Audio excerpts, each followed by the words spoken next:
좋은 아침입니다. 오늘은 7월 5일 토요일입니다. 즐겁고 감사한 하루 되시기 바랍니다. 자, 미리 한 가지 광고 먼저 드립니다. 저희가 예배하는 교회가 지난 화요일에 비 많이 오고 천둥 번개 친 날이죠. 그날 저녁에 번개를 맞았습니다. 이 번개가 원래는 피레침으로 가야 되는데 건물 옆 벽으로 들어와서 그 쇠 파이프를 통해서 들어왔다고 그러네요. 그래서 건물의 그 벽 쪽의 일부가 좀 불에 탔고요. 스프링쿨러가 이제 건물에 돌아가서 지금 예배당 안에가 온통 물바다가 돼 있습니다. 우리가 예배드리는 예배실은 또 관계가 없지만 그래도 건물 전체가 이제 그렇게 하다 보니까 소방서에서 파이어 마샬이 나와서 건물을 현재 폐쇄한 상태입니다. 아마 오늘 어떤 그 소식을 그 교회도 좀 주일 예배를 해야 되기 때문에 어떤 소식이 있을 것 같은데요. 내일 예배를 하기가 이렇게 쉽지가 않습니다. 오늘 낮에 확인이 되면 제가 여러분들에게 올려드리고 알려드리고요. 만약에 내일 우리가 예배를 하지 못한다면 제가 평상시에는 주일날 이렇게 묵상이 방송되지 않는데 내일은 아침 묵상을 방송할 생각입니다. 그래서 주일 예배를 하지 못하게 된다면 여러분들 아침에 일어나셔서 이 동영상으로 묵상을 하실 수 있으면 좋을 것 같습니다. 자, 어저께 그 독립기념일로 인해서 하루 쉬었기 때문에 오늘은 이제 어제 쉰 것까지 합쳐서 3개의 교회에 주신 말씀을 함께 보겠습니다.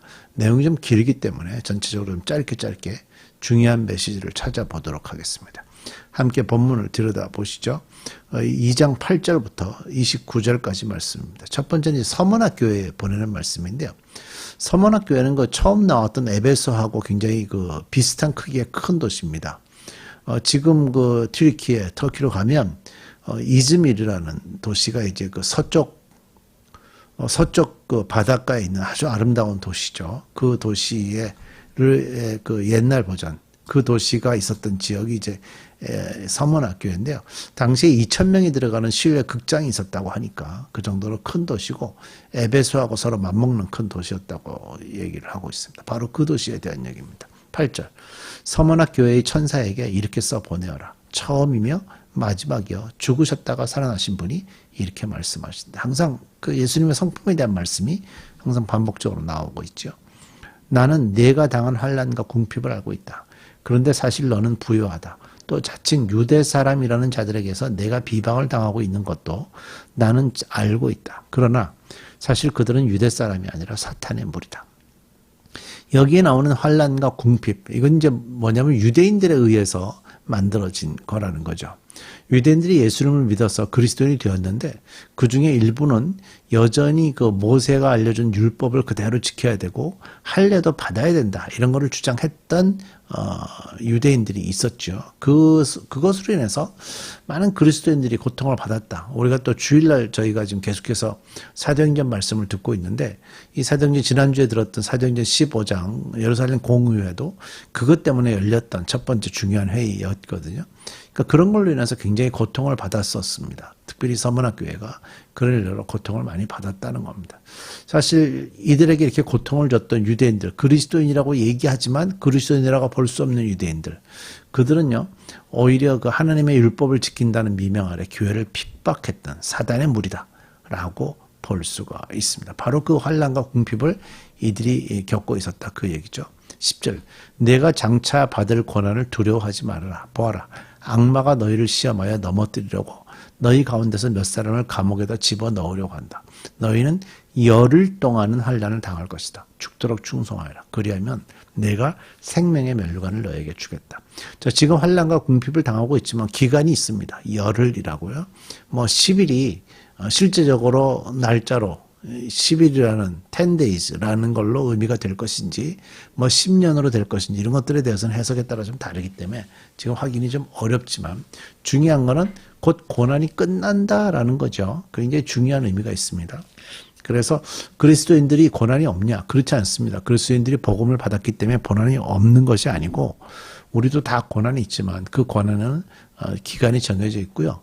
그렇기 때문에 끝나고 그리스도인으로서 사는 그 기쁨의 날을 소망하면서 충성을 다하면서 사는 게 굉장히 중요하겠죠. 그래서 끝까지 충성하라고 말씀하는 겁니다. 11절. 귀가 있는 사람은 성령이 교회들에게 하시는 말씀을 들어라. 이기는 사람은 둘째 사망의 해를 받지 않을 것이다. 자, 두 번째는 이제 버가모 교회에 보내는 말씀인데요. 버가모는 이 지역 전체의 수도로, 이제 행정 수도로 정해졌던 도시였습니다. 이 도시의 특징은 20만 권이나 들어가는 도서관이 있었다고 하네요. 그러니까 뭐 굉장히 큰 도시였죠, 여기도. 특별히 기독교에 대해서 적대적인 감정을 많이 가졌던 이교 도시로 알려져 있습니다. 12절, 버가모 교회의 천사에게 이렇게 써 보내어라. 날카로운 양날 칼을 가지신 분이 이렇게 말씀하신다. 나는 내가 어디에 거주하는지를 알고 있다. 그곳은 사탄의 왕자가 있는 곳이다. 자, 이 말입니다. 그 기독교에 대해서 적대적 감정을 가진 이교 도시라고 했는데, 이 버가모 교회가 바로 그 도시에 있다는 거죠. 나는 내가 어디에 거주하는지를 알고 있다. 그곳은 사탄의 왕자가 있는 곳이다. 그렇지만 너는 내 이름을 굳게 붙잡고 또 내 신실한 증인인 안디바가 너희 곁, 곧 사단이 살고 있는 그곳에서 죽임을 당할 때에도 나를 믿는 믿음을 저버리지 않았다. 사단이 그리스도인을 핍박했다는 건데요. 그때 이 버가모 교회가 믿음을 잘 지키고 있었다는 칭찬을 하고 있는 겁니다. 예수님 늘 이렇게 앞부분에 칭찬을 하셨죠. 그러면서 이제 책망할 것도 말씀하셨는데 14절.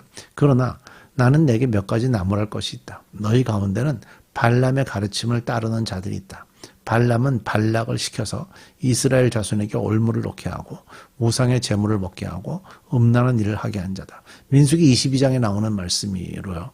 발람과 발락이 했던 것은 우상 숭배 그리고 음행한 것, 간음하고 하는 것들, 음란한 행위들 그런 것으로 이스라엘을 유혹했었는데 그 얘기를 예를 들면서 지금 이들이 그런 일을 하고 있다 그 얘기입니다. 15절 이와 같이 내게도 니골라당의 가르침을 따르는 자들이 있다. 그러니 회개하여라. 만일 회개하지 않으면 내가 속히 너에게로 와서 내 입에서 나오는 칼을 가지고 그들과 싸우겠다. 회개하라. 깨어있으라는 얘기입니다. 깨어있으라. 회개하지 않으면 깨어서 회개하지 않으면 내 입에서 나오는 칼을 가지고 예수님의 입에서 나오는 양날을 가진 칼을 오늘 말씀에 시작할 때 나왔죠. 그 칼을 말씀을 가지고 오셔서 심판하시겠다는 겁니다. 근데 사실 말씀을 가지고 심판을 하시게 되면 우상신을 섬기는 자들만 심판하는 것이 아니라 그 말씀은요 동일하게 그리스도인들에게 적용되죠. 그러니까 그리스도인들 역시 말씀으로 심판을 받게 되는 아주 무서운 메시지의 말씀입니다. 그러니까 사실 회개하라고 그럴 때 회개해야 되는 거고요. 그 회개하기 위해서는 깨어있지 않으면 그 회개를 받을 수가 없죠. 17절 귀가 있는 사람은 성령이 교회들에게 하시는 말씀을 들어라. 이기는 사람에게는 내가 감추어둔 만나를 주겠고 흰 돌도 주겠다. 그 돌 위에는 새 이름이 적혀 있는데 그 돌을 받는 사람밖에는 아무도 그것을 알지 못한다. 자, 다음은 두아디라 교회에 보내는 말씀인데 이 두아디라 교회는 경제적으로 굉장히 발달된 도시라고 알려져 있고요. 여러 산업이 모여 있는 도시였고 그 여러 산업들이 있다 보니까 그 비슷한 산업들끼리 모여서 노동조합과 같은 조직들이 있었다고 그러네요. 그 얘기를 이제 좀 이따 할게요. 그런 특징이 있는 도시라고 알려졌고요. 18절 두아디라 교회의 천사에게 이렇게 써보내어라. 그 눈이 불꽃과 같고 그 발이 놋새와 같으신 분, 곧 하나님의 아들이 이렇게 말씀하신다. 나는 내 행위와 내 사랑과 믿음과 섬김과 오래 참음을 알고 또 내 나중 행위가 처음 행위보다 더 훌륭하다는 것을 알고 있다. 그러나 내게 나무랄 것이 있다. 너는 이세벨이라는 여자를 용납하고 있다. 그는 스스로를 예언자로 자처하면서 내 종들을 가르치고 그들을 미혹시켜서 간음하게 하고 우상의 재물을 먹게 하는 자다. 내가 그에게 회개할 기회를 주었으나 그는 자기 음행을 회개하려 하지 않았다. 보아라, 나는 그를 병상에다 던지겠다. 그와 더불어 간음하는 자들도 그와의 행위를 회개하지 않으면 큰 환난을 당하게 하겠다. 그리고 나는 그의 자녀들을 반드시 죽게 하겠다. 그러면 모든 교회는 내가 사람의 생각과 마음을 살피는 일하는 것을 알게 될 것이다. 나는 너희 각 사람에게 그 행위대로 갚아주겠다. 정말 무서운 메시지죠. 이 메시지를 이해하려면 아까 처음 말씀드렸던 두아디라라는 도시에 대해서 이해를 해야 되는데 두아디라는 그 많은 산업이 발달하면서 같은 직종들끼리 모여서 노동조합과 같은 게 조합과 같은 게 조직이 발달됐다 그랬죠. 그리스도인들도 거기서 일을 해서 먹고 살아야 되니까 그 조합에 다 가입이 돼 있어요. 근데 조합마다 가지는 특징이 자기들 나름의 신은 하나씩 만들어 놓고요. 자기들이 축제를 한다라는 핑계 아래 그 우상신을 섬기는 행위들을 하게 됐어요. 그러니까 그리스도인들은 우상에게 절을 할 수 없잖아요. 그러니까 이제 그런 걸로 인해서 그리스도인이 부각이 돼요. 그 사이사이에서. 아, 이 사람은 예수 믿는 사람이구나 하고 표가 나게 되죠. 그 표가 나면서 이들 사이에서 그들을 왕따를 시키면서 이들이 거기서 우상신을 섬기는 것을 해야 되는만 그 직장을 유지할 수 있는 그런 어려움들이 생겨나게 됐어요. 그러니까 결과적으로 먹고 살기 위해서 경제적인 문제로 인해서 예수님이 말씀하신 그 복음을 버릴 수도 있는 그런 환경 속에 있었다는 거예요. 그래서 그들 앞에서 회개하고 그것에 대해서 구분을 지어라. 잘못된 걸 잘못했다고 지적해라. 이런 말씀을 하고 있는 거예요. 그러나 두아디라에 있는 사람들 가운데서 그의 가르침을 받아들이지 않은 사람들, 곧 사단의 깊은 흉계에 물들지 않은 사람들이 너희 남은 사람들에게 내가 말한다. 나는 너에게 다른 짐을 지우지 않겠다. 다만 내가 올 때까지 너희가 가지고 있는 그것을 굳게 붙잡고 있어라. 이기는 사람, 곧 내 일을 끝까지 지키는 사람에게는 민족들을 다스리는 권세를 주겠다.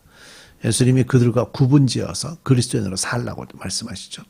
그는 쇠막대기로 그들을 다스릴 것이고 민족들은 마치 질그릇이 부수어지듯 할 것이다. 이것은 마치 내가 나의 아버지께로부터 권세를 받아서 다스리는 것과 같다. 나는 그 사람에게 새 뼈를 주겠다. 귀가 있는 사람은 성령이 교회들에게 하시는 말씀을 들어라. 우리 기도하십시다. 하나님, 참 그리스도인으로 산다는 것은 지금도 쉽지 않은데 옛날에 참 어려웠습니다. 그 안에서도 그리스도인으로 인정하고 그리스도인을 드러내며 예수 그리스도의 말씀을 가지고 살아갔던 그 많은 그리스도인들. 이런 믿음의 선조들의 모습을 따라서 오늘날에도 우리가 경제적으로든 무슨 문제든 사회의 영향이든 과감하게 버릴 것 버리고 오직 예수님의 말씀으로만 살아가는 저희들 되게 해 주옵소서. 하나님, 내일 주일입니다. 어떻게 환경이 펼쳐질지 잘 모르지만 우리가 어떤 환경이든지 내일 주일 하나님께 예배하게 하시고 예배하면 하나님께 영광을 올리는 브릿지 장로교회 교인들 되게 해 주옵소서. 예수님의 이름으로 기도드립니다. 아멘.